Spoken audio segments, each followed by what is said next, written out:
Good afternoon and welcome to Super Tuesday. I'm Lisa Ann. Today I'm going to be making a comfort soup. It's called cheeseburger soup. So follow along and I'll show you how I do it. The first thing I do is start with 2 pounds of ground beef. Put that in my cast iron Dutch oven and put it on about medium high.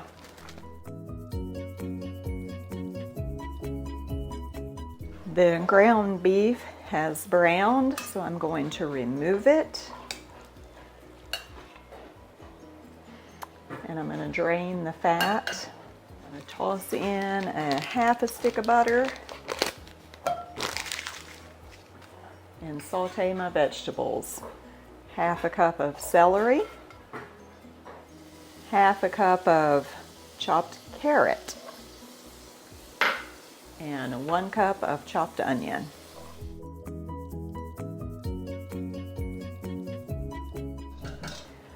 I'm also going to add to that about a tablespoon of chopped up fresh thyme and about a heaping tablespoon or 2 of parsley.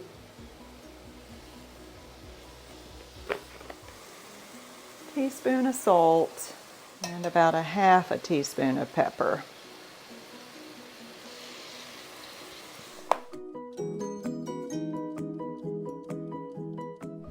Let this saute covered for about 5 to 10 minutes.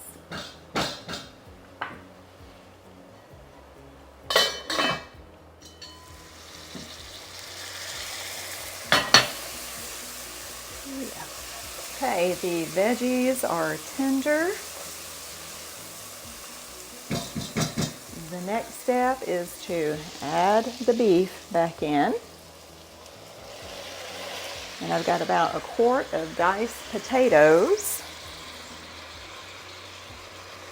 And I'm going to cover that with beef broth.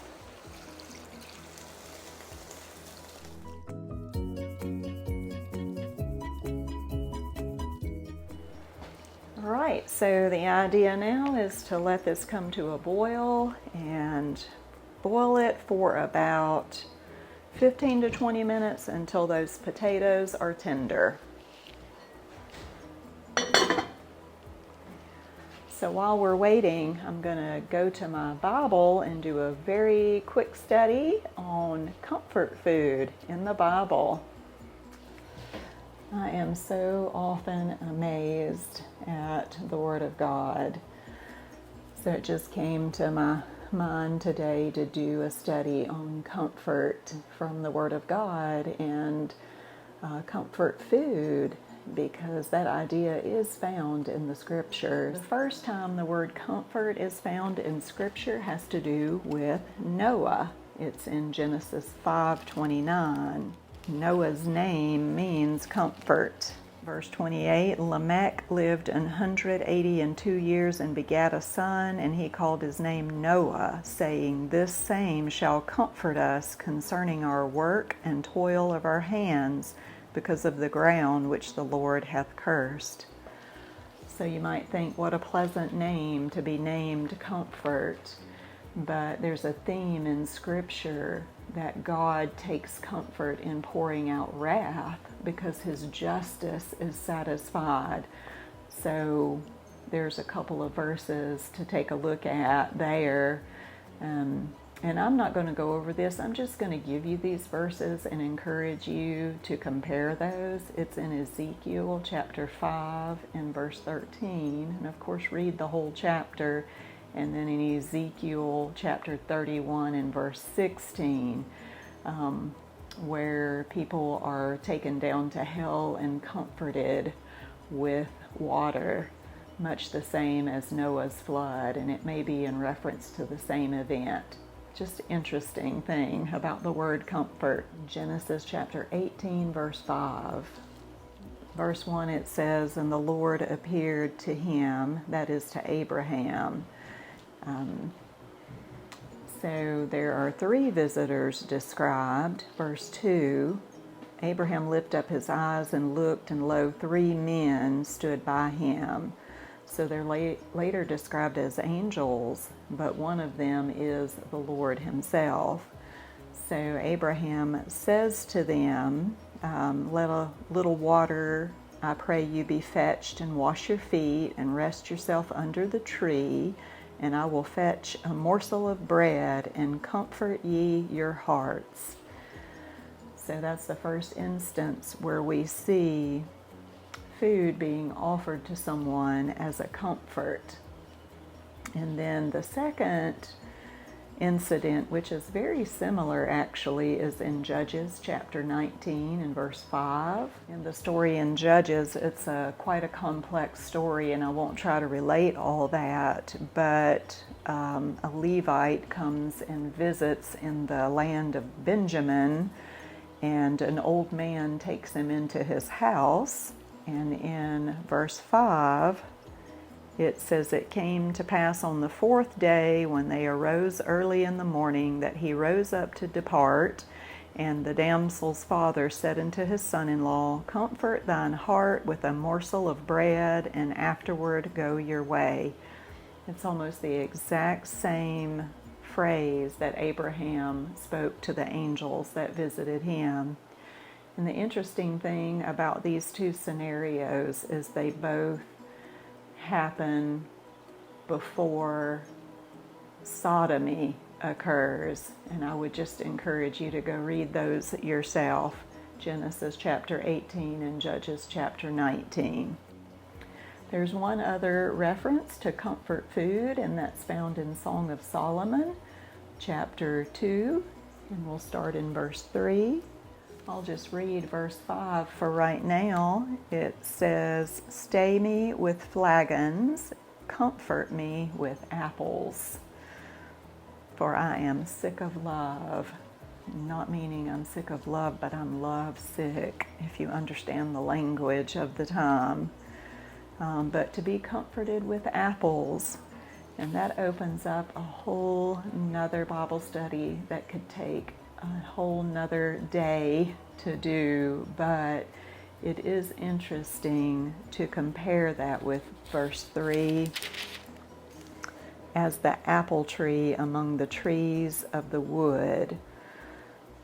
So people ponder and discuss about what the forbidden fruit was on the tree of the knowledge of good and evil, and some people say for sure it wasn't an apple, and other people say yes, it was an apple. But there's one verse that kind of brings it into perspective for me, and that's found in Proverbs chapter 7. Proverbs chapter 7, and remember that this is talking about wisdom. And I've spoken before in other videos about wisdom being the words that proceed out of God's mouth. So listen to this. My son, keep my words, and lay up my commandments with thee. Keep my commandments and live, and my law as the apple of thine eye. So if you think about God speaking to Adam, it's as if he had a choice, and he did. He could choose to believe the word of God, which he calls the apple of his eye, or he could choose the fruit of the tree of the knowledge of good and evil, which in comparison would be another apple. And here's another comparison with apples to the Word of God. Proverbs 25:11, a word fitly spoken is like apples of gold in pictures of silver. And I also want to show you from Psalm 119 many references to comforting yourself with the Word of God. So if we compare Song of Solomon being comforted with apples to these verses, we can see again that the apple is comparable with the Word of God. Psalm 119 is the chapter in the Bible that is all about the Word of God. It's the longest chapter, it's the longest psalm, so I would encourage you to take time and read that entire chapter. But let's look at some particular verses. 119 verse 50. Remember, we're talking about comfort in the Word of God. This is my comfort in my affliction, for thy word hath quickened me. So being afflicted is being pressed out of measure even unto death, but the word of God makes alive. Verse 52. I remembered thy judgments of old, O Lord, and have comforted myself. So here the psalmist is comforting himself with the words of God. Verse 76.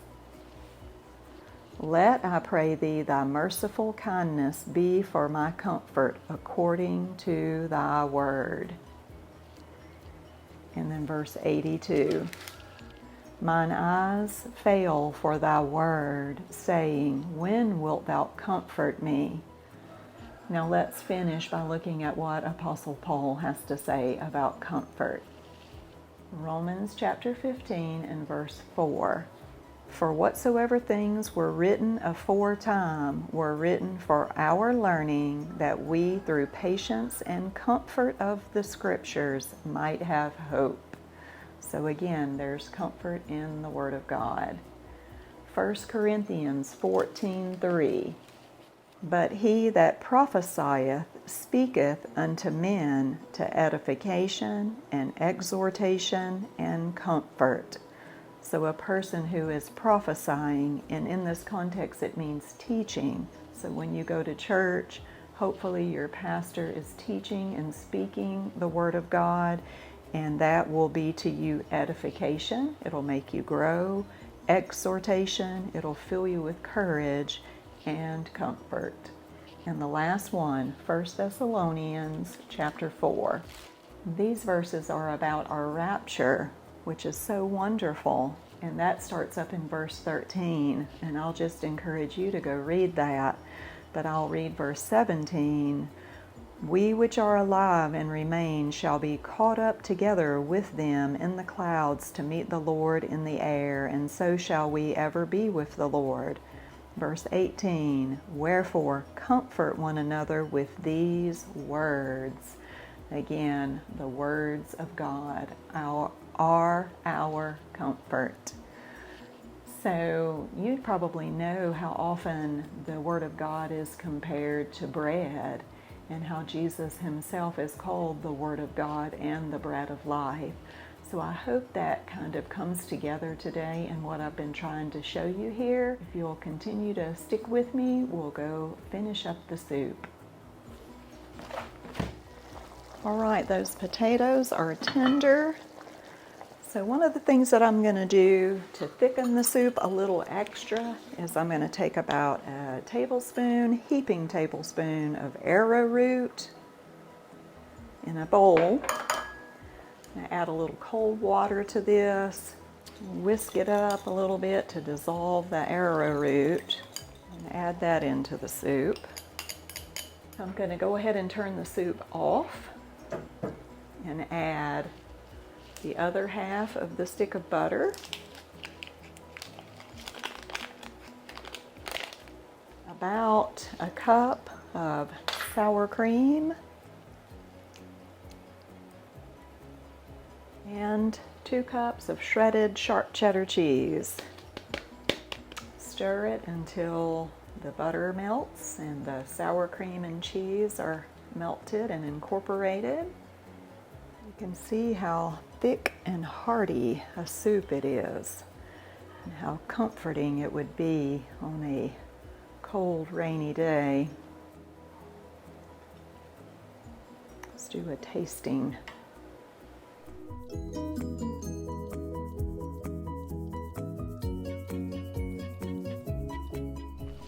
Ooh, yummy. This would be considered very good, comforting, inexpensive maybe, since it's made with ground beef and potato predominantly. Yum. I hope you'll give this recipe a try. I will include the recipe in the link down below.